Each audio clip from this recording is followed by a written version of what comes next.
We shall now learn about the deputy ministers. They are the third category of minister. They assist the cabinet and the ministers of the state. They are junior ministers and placed under senior ministers whom they have to assist, and they take part in the cabinet deliberation. The spelling of deliberation is DELIBERATIONS. Now, what is the meaning of deliberation? It is a long and a careful discussion.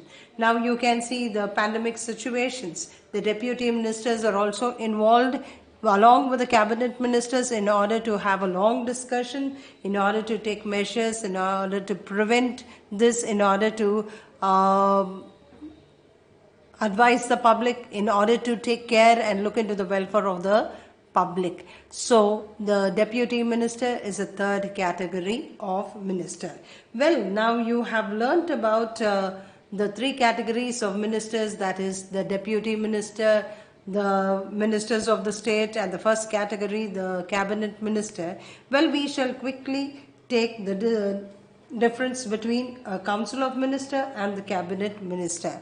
I'm sure without looking and without listening you can know the differences, but still we need to do this. Well, the cabinet minister, it's a smaller group consisting of senior most ministers holding important portfolios. The council of ministers consists of all the three categories, that is, it is a larger group. Why? Because it consists of all the three categories, that is, the first category, cabinet minister, the second category, it is the ministers of the state, and the third one is the deputy ministers, all joined together to form a bigger group. The prime minister always consults the cabinet, and they are the most trustworthy colleagues. Now here, the council of ministers, the prime minister may or may not consult them.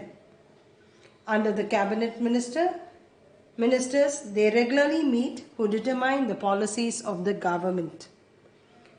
Under the council of ministers rarely meet.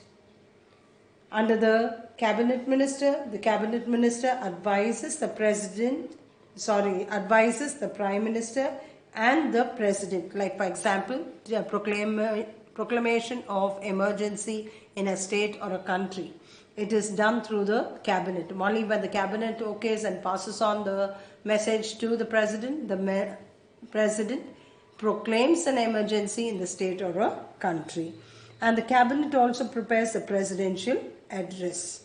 While under the council of ministers, the president does not consult the council of ministers. Well, fine. We finished with unit 1 and we have concentrated on the appointment, the term of office, the appointment of the cabinet as well as the council of ministers, and we know the three categories of ministers and the distinction between the council of ministers and the cabinet ministers.